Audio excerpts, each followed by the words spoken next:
오늘 우리는 비전에 대해서 말씀을 나누려고 합니다.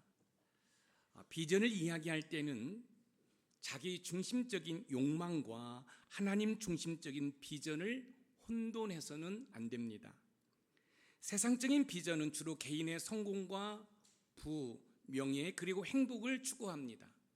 이러한 비전은 개인의 목표와 욕망을 충족시키기 위한 것들입니다. 하지만 하나님 중심적인 비전은 이와 다릅니다. 하나님 중심적인 비전은 우리의 삶이 하나님의 계획 안에서 어떻게 사용될지를 고민하게 합니다. 이는 우리가 하나님께서 주신 사명을 따라 이웃을 사랑하며 봉사하며 하나님의 뜻을 이루기 위해 노력하는 삶을 의미합니다. 세상적인 비전이 자신만을 위한 것이라면 하나님 중심적인 비전은 공동체와 타인을 위한 것입니다. 우리는 우리의 비전이 하나님 안에서 어떻게 실현될 수 있을지를 끊임없이 묵상하고 기도해야 합니다.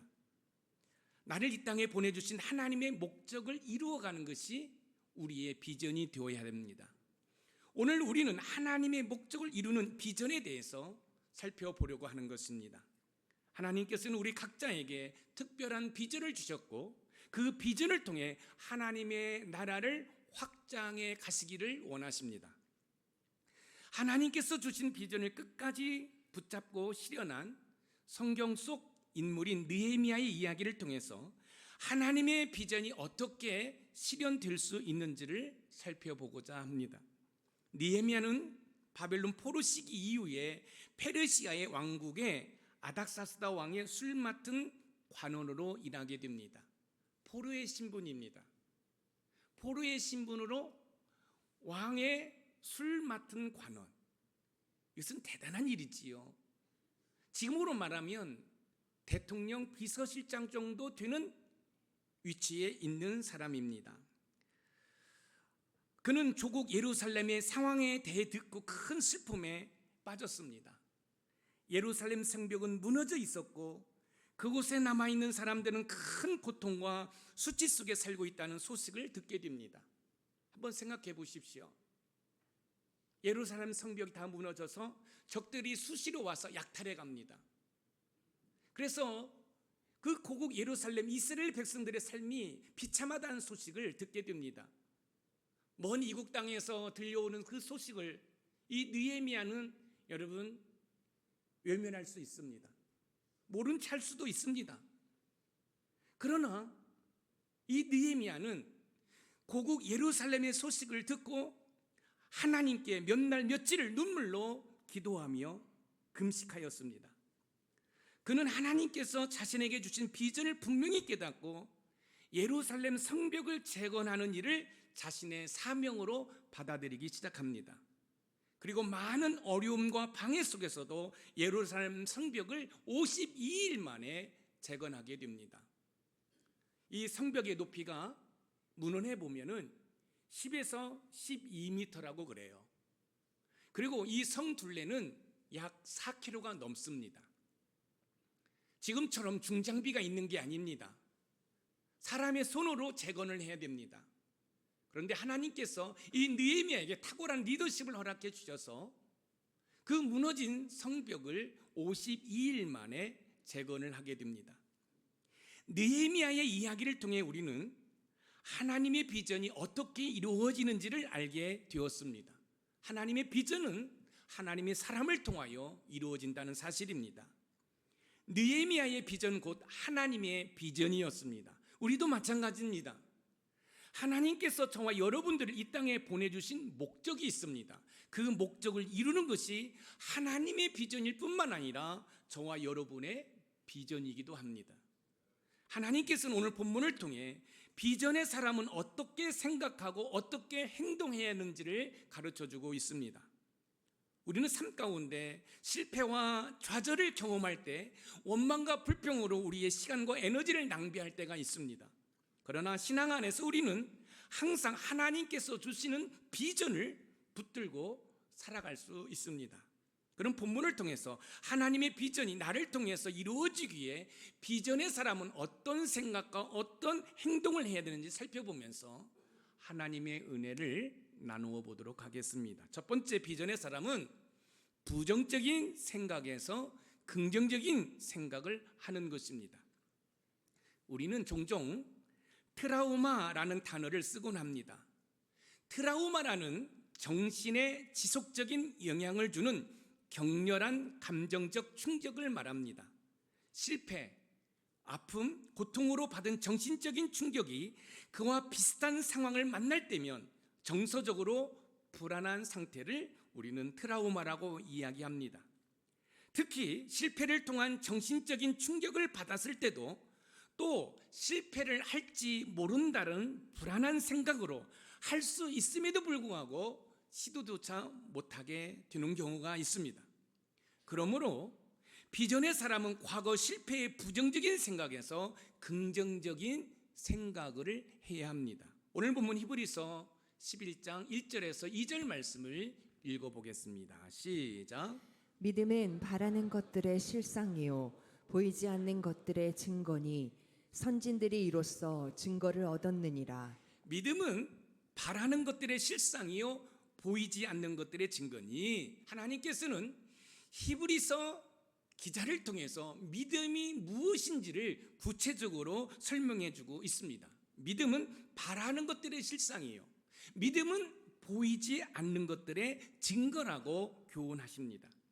그럼 믿음이 무엇인지 우리가 살펴보도록 하겠습니다. 믿음은 원문 헬라어로 피스티스인데 그 뜻은 다른 사람이나 신에 대하여 갖는 신뢰입니다.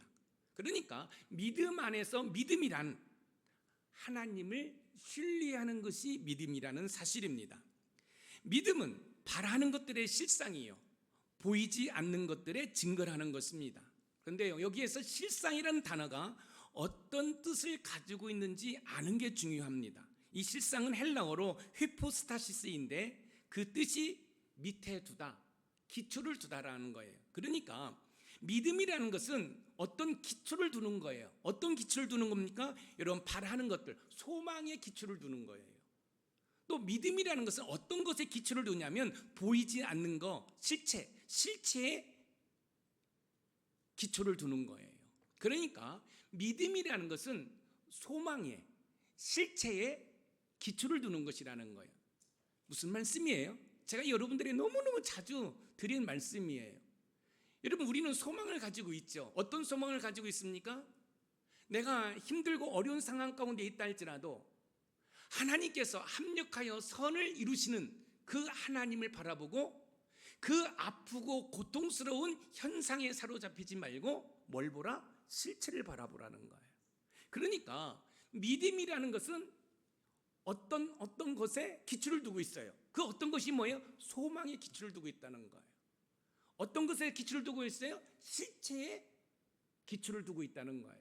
그러니까 저와 여러분들이 믿음을 가지고 있다, 이것은 뭐냐면 소망과 실체로 하나님을 신뢰하는 것을 말하는 것입니다. 결국 믿음이란 지금 당장 눈에 보이지는 않지만 하나님을 신뢰하는 믿음으로 소망의 실체를 바라보는 것이 믿음이라는 것입니다.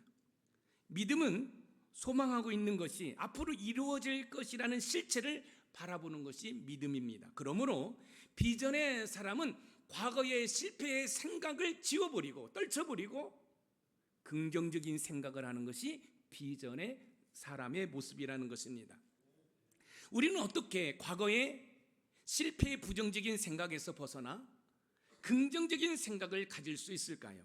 그것은 하나님을 신뢰하는 믿음으로 가능합니다. 왜냐하면 믿음이야말로 우리를 과거의 실패의 부정적인 생각에서 벗어나 새로운 비전을 가지게 하기 때문에 그렇습니다. 믿음은 우리가 바라는 것들의 실상이며 보지 못하는 것들의 증거입니다. 하나님께서는 믿음을 통해 우리의 과거를 새롭게 하시고 미래를 향해 나아갈 수 있는 용기를 부어주십니다. 우리는 믿음의 조상이라는 아브라함을 통해 믿음의 실체의 교훈을 받을 수 있습니다. 아브라함은 하나님께서 약속하신 땅으로 가라는 명령을 받았을 때 안정된 삶을 떠나야 하는 어려운 결정을 해야 합니다. 아브라함이요, 가족들과 함께 안정된 삶을 살고 있었어요. 근데 어느 날 하나님께서 아브라함을 찾아오신 거예요. 아브라함아, 아브라함아, 네, 하나님, 내가 지시하는 곳으로 가라. 그런데요, 하나님께서 지시한 곳은 이 아브라함에게는 생소한 곳입니다. 아는 바가 없습니다. 그런데 놀라운 사실은 아브라함이 그 하나님의 말씀을 듣고 믿음으로 반응을 했다는 것입니다. 그리고 하나님께서 지시한 곳으로 가게 됩니다. 그로 인해서 아브라함은 믿음의 조상이 되었을 뿐만 아니라 하나님으로부터 말할 수 없는 은혜와 복을 누리게 됩니다. 히브리서 11장 8절 말씀을 한번 읽어볼까요? 시작. 믿음으로 아브라함은 부르심을 받았을 때 순종하여 장래의 유업으로 받을 땅에 나아갈새 갈 바를 알지 못하고 나아갔으며. 믿음으로 아브라함은 부르심을 받았을 때 순종하여. 아브라함의 아버지는 우상을 만들어서 생계를 유지하는 사람이에요. 만약에 아브라함이 하나님의 말씀에 순종하지 않았다고 한다면 이 아브라함도 아버지의 그 과업을 이어받아서 우상을 만드는 그런 삶을 살았을지 모릅니다. 그런데 하나님께서 말씀하십니다. 그런데 놀라운 사실은 갈 바를 알지 못하고 믿음으로 나갔다는 것, 이게 믿음이라는 것이에요. 사랑하는 성도 여러분, 지금 여러분들이 무엇에 실패했습니까? 무엇에 고통에 사로잡혀 있습니까? 이때 여러분들이 생각하기를 하나님은 나를 절대로 포기하지 않으신다, 하나님은 나를 이대로 모른 채 하시지 않는다라는 소망을 가지고 합력하여 선을 이루신 하나님이 회복시키실 그 실체를 바라보는 거예요. 이게 믿음이라는 거예요.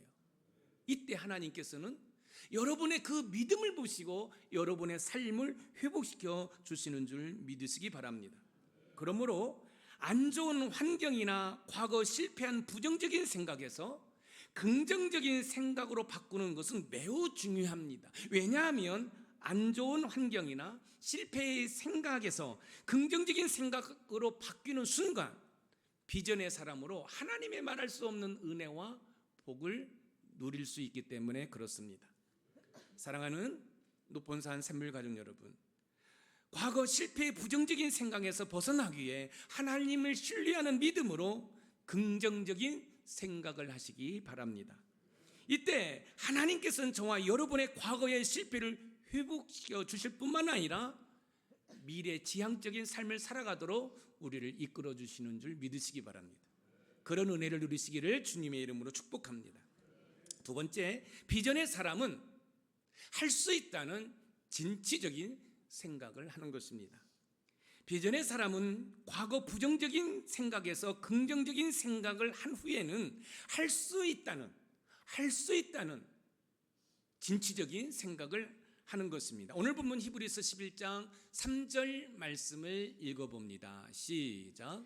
믿음으로 모든 세계가 하나님의 말씀으로 지어진 줄을 우리가 아나니 보이는 것은 나타난 것으로 말미암아 된 것이 아니니라. 보이는 것은 나타난 것으로 말미암아 된 것이 아니니라. 하나님께서는 히브리서 기자를 통해서 믿음의 도약이 필요하다는 것을 우리에게 보여주고 있습니다.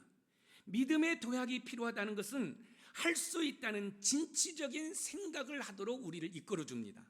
진취적이라는 것은 적극적인 사고방식을 말합니다. 왜 어떻게 적극적인 사고방식을 할 수 있을까요? 만군의 여호와 하나님이 나와 함께 하신다는 확신이 있기 때문에, 믿음이 있기 때문에 저와 여러분들은 적극적인 사고방식으로 진취적인 삶을 살아갈 수 있다는 것입니다. 믿음은 단순히 소망하고 있는 것이 앞으로 이루어질 것이라는 실체를 바라보는 것에 머물지 않고 믿음의 도약이 필요합니다. 믿음의 도약을 위해서는 믿음으로 모든 세계가 하나님의 말씀으로 지어졌다는 사실을 여러분 믿는 것입니다. 보이는 것은 나타난 것으로 말미암아 된 것이 아니라는 것은 우리 눈에 보이는 세계는 눈에 보이지 않는 하나님의 말씀으로 존재한다는 거예요. 그러니까 이 우주 만물은 하나님께서 창조하신 결과물이라는 거예요. 그것을 믿을 때 우리의 믿음이 업그레이드가 되는 거예요. 그러면 믿음에 도약이 있는 거죠. 믿음이 성장하는 거죠. 그럴 때 저와 여러분들은 그 하나님을 신뢰함으로 말미암아 여러분 진취적인 삶을 살아갈 수 있다는 것입니다. 하나님께서 말씀으로 세계를 지으신 것을 우리가 눈으로 확인할 수 있다는 것은 믿음의 진보입니다. 긍정적인 생각으로 하나님께서 창조하신 실체를 진취적으로 바라볼 뿐만 아니라 현실로 우리는 확인할 수 있습니다. 여러분, 우리가 살고 있는 이 우주 만물은 하나님의 창조물인 줄 믿으시기 바랍니다. 이 사실을 믿을 때 여러분들이 진취적인 삶을 살아갈 수 있어요. 적극적인 삶을 살아갈 수 있어요. 어떻게 해요? 야, 하나님이 이 우주 만물을 창조하셨어? 근데 그 하나님이 나의 아빠야? 그 아빠가 나를 도와줘? 그러기 때문에 나는 진취적인 삶을 살 수 있다는 말씀입니다. 우리가 어떻게 현재 상황에서 할 수 있다는 진취적인 생각을 가질 수 있을까요? 그것은 바로 하나님의 창조적 능력을 믿는 믿음을 통해서 가능합니다. 왜냐하면 하나님께서는 말씀으로 이 우주 만물을 창조하셨기 때문에 그렇습니다. 이 우주 만물을 창조하신 그 하나님은 바로 저와 여러분의 아빠인 줄 믿으시기 바랍니다. 이 우주 만물을 창조하신 아빠가 계시기 때문에 저와 여러분들은 어떠한 상황 가운데서도 긍정적인 생각을 할 수 있을 뿐만 아니라 진취적인 삶을 살아갈 수 있다는 말씀입니다. 하나님은 불가능을 가능케 하시는 분이기 때문에 우리는 긍정적이고 진취적인 생각을 얼마든지 할 수 있습니다. 모세께서는 출애굽할 때 하나님의 말씀에 따라 홍해를 건너는 진취적인 믿음을 보여주었습니다. 그는 하나님의 능력을 믿고 이스라엘 백성들을 인도했으며 그 결과 수많은 이적과 기적을 나타냈습니다. 출애굽기 14장 21절에서 22절 말씀을 읽어보겠습니다. 시작. 모세가 바다 위로 손을 내밀매 여호와께서 큰 동풍이 밤새도록 바닷물을 물러가게 하시니 물이 갈라져 바다가 마른 땅이 된지라. 이스라엘 자손이 바다 가운데를 육지로 걸어가고 물은 그들의 좌우에 벽이 되니. 모세가 바다 위로 손을 내밀매 이스라엘 자손이 바다 가운데로 육지로 걸어가고 물은 그들의 좌우에 벽이 되니. 자, 보세요. 이스라엘 백성들이 430년 동안 애굽에서 종살이했습니다. 이스라엘 백성이 너무너무 고통스러웠어요. 하나님께 부르짖고 기도합니다. 이때 하나님께서는 준비해 놓은 예비해 놓은 모세를 통해서 이스라엘 백성들을 출애굽시키십니다. 그런데요, 웬걸 나오자마자 홍해가 가로막고 있고 바로 군대가 여러분 뒤쫓아오고 있습니다. 여러분 절망할 수밖에 없죠. 이스라엘 백성들은 모세를 향하여 원망합니다. 이 얘기는 하나님을 향하여 원망이지요. 이때 모세께서 말씀하십니다. 너희는 가만히 있어 하나님께서 너희의 구원을 위해 일하심을 보라는 거지요.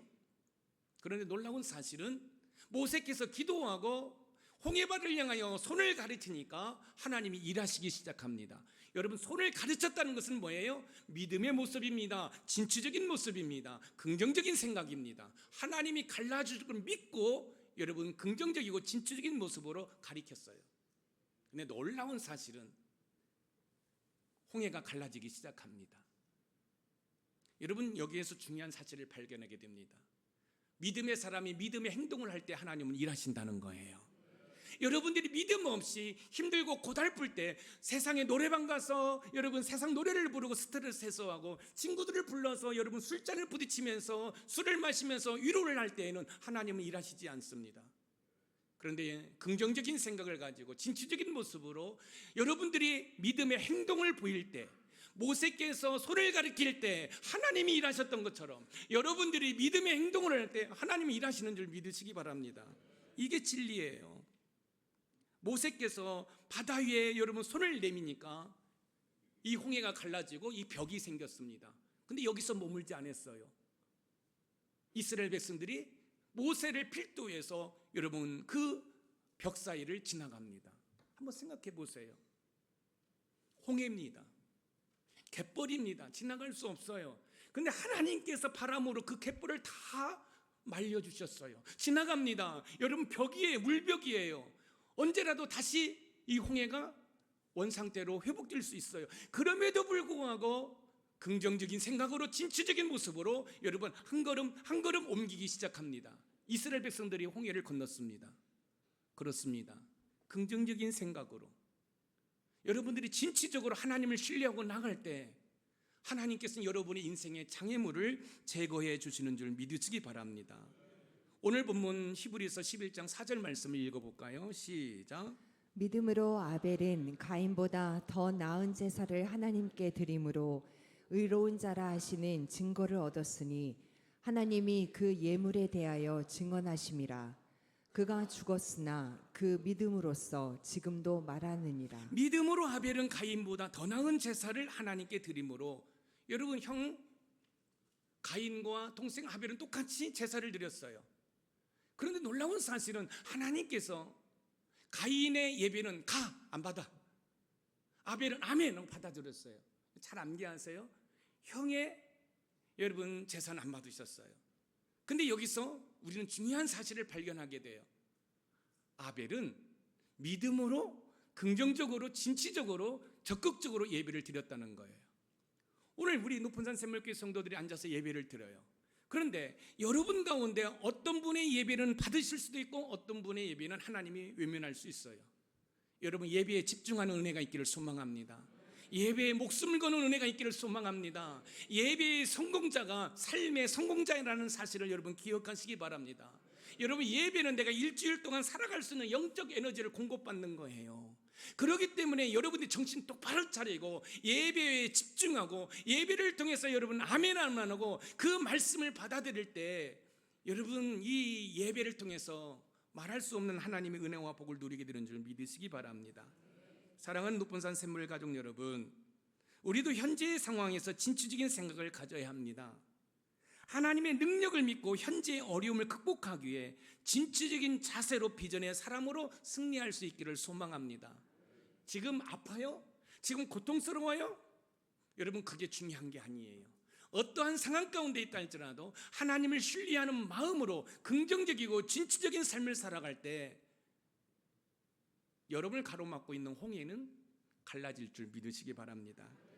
하나님의 말씀을 믿고 현재의 어려움 속에서도 할 수 있다는 진취적인 생각으로 나아가시기 바랍니다. 왜냐하면 하나님께서는 우리의 현재를 새롭게 하시고 모든 상황을 변화시킬 수 있는 능력의 하나님이시기 때문에 그렇습니다. 마지막으로 세 번째 비전의 사람은 하면 된다는 소망적인 생각을 해야 합니다. 비전의 사람은 과거 부정적인 생각에서 긍정적인 생각으로 여러분 현재 할 수 있다는 진취적인 생각으로 뭐예요? 하면 된다는 소망을 품어야 한다는 말씀입니다. 오늘 보면 히브리서 11장 6절 말씀을 읽어보겠습니다. 시작. 믿음이 없이는 하나님을 기쁘시게 하지 못하나니 하나님께 나아가는 자는 반드시 그가 계신 것과 또한 그가 자기를 찾는 자들에게 상 주시는 이심을 믿어야 할지니라. 그가 자기를 찾는 자들에게 상 주시는 이심을 믿어야 할지니라. 믿음은 하나님을 기쁘시게 할 뿐만 아니라 하나님께서 계신 것과 하나님을 찾는 자들에게 상을 주신다는 소망을 가지게 합니다. 히브리서 기자는 믿음으로 살 때 미래의 상을 받는다는 소망적인 생각을 가지고 고난 가운데 인내하기를 지금 교훈하고 있습니다. 지금 히브리 크리스찬들이 어떤 상태에 있습니까? 여러분, 유대교에서 기독교로 개종했다는 이유로 로마 정부로부터 유대인들로부터 핍박을 당하는 가운데 있어요. 그 가운데 핍박을 견디지 못하고 다시 유대교로 돌아가려고 하는 사람들이 있는가 하면 또 이참에 예수님을 안 믿겠다고 예수님을 떠나는 사람들이 생기기 시작했습니다. 이때 히브리서 기자는 뭐예요? 하나님께 소망을 두라는 거죠. 하나님께 소망을 두면 이 위기를, 이 고난을 극복하면 하나님의 의의 면류관이 여러분 있다라는 사실이지요. 사랑하는 성도 여러분, 우리가 삶을 살아갈 때 때로는 힘들고 어려울 때가 있습니다. 그럴 때 여러분들이 저 하늘에 소망을 두고 삶을 살아가는 은혜가 있기를 주님의 이름으로 축원드립니다. 믿음을 지킬 때 장차 저와 여러분들에게는 의의 면류관이 여러분 준비되어 있다는 사실입니다. 그러므로 현재의 고난에서 주저앉아 있지 말고 소망적인 생각을 하는 은혜가 있기를 소망합니다. 우리는 어떻게 미래에 대한 소망적인 생각을 할 수 있을까요? 그것은 하나님께서 우리에게 상 주시는 분임을 믿음을 통해 여러분 믿어야 하는 것입니다. 왜냐하면 하나님께서는 우리의 믿음을 기뻐하시며 그 믿음을 통해 우리에게 상을 주시기 때문에 그렇습니다. 제가 종종 이런 말씀을 드리죠. 기독교는 무슨 종교다? 보상의 종교라는 거예요. 여러분이 눈물을 흘리며 씨를 뿌리는 것만큼 여러분 우리가 열매를 거두는 것처럼 여러분들이 하나님 나라를 위해서 여러분들이 뿌린 만큼 하나님께서 여러분들에게 보상해 주시는 줄 믿으시기 바랍니다. 다윗은 시편 23편에서 하나님께 대한 소망을 노래하고 있습니다. 그는 하나님께서 그의 목자가 되시며 그를 푸른 초장 쉴만한 물가로 인도하시고 영원히 함께 하신다는 것을 노래하고 있어요. 여러분 시편 23편 1절에서 4절 말씀을 우리 한번 읽어보겠습니다. 시작. 여호와는 나의 목자시니 내게 부족함이 없으리로다. 그가 나를 푸른 풀밭에 누이시며 쉴 만한 물가로 인도하시는도다. 내 영혼을 소생시키시고 자기 이름을 위하여 의의 길로 인도하시는도다. 내가 사망의 음침한 골짜기로 다닐지라도 해를 두려워하지 않을 것은 주께서 나와 함께 하심이라. 주의 지팡이와 막대기가 나를 안위하시니이다. 여호와는 나의 목자시니 내게 부족함이 없으리로다. 다윗은요 여호와께서 자신의 목자가 되시기 때문에 부족함이 없다고 이야기하고 있어요. 그런데요 이 시편 23편의 배경을 보면 지금 다윗은 너무너무 고통스러운 가운데 있는 거예요. 고통 가운데 있지만 여호와께서 나의 목자가 되시기 때문에 자기는 부족함이 없다라고 지금 고백을 하고 있습니다. 다윗은 자신의 소망을 하나님께 두고 있지요. 시편 42편 11절 말씀을 읽어봅니다. 시작. 내 영혼아 내가 어찌하여 낙심하며 어찌하여 내 속에서 불안해하는가. 너는 하나님께 소망을 두라. 나는 그가 나타나 도우심으로 말미암아 내 하나님을 여전히 찬송하리로다. 하나님께 소망을 두라. 나는 그가 나타나 도우심으로 말미암아 내 하나님을 여전히 찬송하리로다. 사랑하는 성도 여러분, 세상의 소망을 두지 마세요. 물질의 소망을 두지 마세요. 명예의 소망을 두지 마세요. 세상의 쾌락의 소망을 두지 마세요. 하나님께 소망을 두세요. 하나님께 소망을 둘 때 하나님께서 여러분들을 먹이시고 입히시는 줄 믿으시기 바랍니다. 하나님의 신실하심을 믿고 하면 된다는 소망을 품으며 살아가시기 바랍니다. 왜냐하면 하나님께서는 우리의 미래를 인도하시며 우리에게 상 주시는 분이기 때문에 그 하나님을 소망하는 거지요. 하나님을 소망할 때 하나님은 절대로 여러분들을 실망시키지 않습니다. 본문은 우리가 믿음을 통해 긍정적이고 진취적이고 소망적인 생각을 가질 것을 보여주고 있습니다. 그런데 과연 저와 여러분들이 삶 가운데 긍정적이고 진취적이고 소망적인 삶을 살 수 있을까요? 여러분 쉽지 않습니다. 왜냐하면 우리가 사는 세상이 너무나 악하고 우리 또한 죄인이기 때문에 그렇습니다. 그렇다고 한다면 저와 여러분들은 긍정적이고 진취적이고 소망적인 삶을 사는 것이 텄을까요? 안 될까요? 아닙니다. 긍정적이고 진취적이고 소망적인 삶을 사신 분이 계셔요. 바로 주님이십니다. 저와 여러분들은 그렇게 살 수 없다 할지라도 그 주님을 신뢰하고 그 주님을 믿으면 저와 여러분도 긍정적이고 진취적이고 소망적인 삶을 살 수 있습니다. 그 또한 우리 신령 가운데 거하시는 파라클레토스 성령 하나님의 헬퍼 도움을 받으면 저와 여러분도 얼마든지 긍정적이고 진취적이고 소망적인 삶을 살 수 있습니다. 나의 의지로는 그렇게 살 수 없습니다. 왜요? 나는 연약한 죄인이기 때문에. 그러나 주님을 의지하면 내 심령 가운데 계신 성령 하나님의 도우심을 받으면 우리는 어떠한 상황 가운데 있다 할지라도 긍정적이고 진취적이고 소망적인 삶을 살아갈 수 있음을 믿으시기 바랍니다. 우리 높은산 샘물교회 모든 성도들은 어떠한 상황 가운데 있다 할지라도 긍정적이고 진취적이고 소망적인 삶을 통해 하나님께 영광 돌리는 그런 은혜를 누리시길 주님의 이름으로 축복합니다. 오늘 말씀의 키워드입니다. 같이 읽어봅니다. 시작. 비전의 사람은 부정적인 생각을 긍정적인 생각으로 바꾸고 할 수 있다는 진취적인 생각과 하면 된다는 소망적인 생각으로 살아간다. 아멘. 제 목회의 한 페이지를 여러분들한테 소개하다 보니까 제가 텐션이 오른 거예요. 흥분이 되는 거예요. 제가 늘 말씀드리잖아요. 긍정적이고 진취적이고 소망적인 삶을 살아. 그런데 마침 이 히브리서 11장은 믿음의 장이잖아요. 이 믿음의 장을 발휘하면서 제가 그렇게 여러분들에게 노래했던 긍정적이고 진취적이고 소망적인 거에 대해서 말씀한다고 하니까 흥분이 되는데, 저의 이런 긍정의 에너지가 여러분의 심령 가운데 전달이 되는 은혜가 있기를 소망합니다. 그래서 때로는 슬프고 때로는 괴로운 일이 있다 할지라도 여러분 그 부정적인 생각을 다 떨쳐버리고 여러분 긍정적인 생각으로 나도 할 수 있어, 하면 된다, 해보자라는 그런 여러분 진취적이고 소망적인 삶을 살아가는, 그래서 영적 싸움에서 승리함으로 만군의 여호와 하나님께 영광 돌리는 우리 높은산 샘물의 모든 가족이 되기를 주님의 이름으로 축원드립니다. 아멘.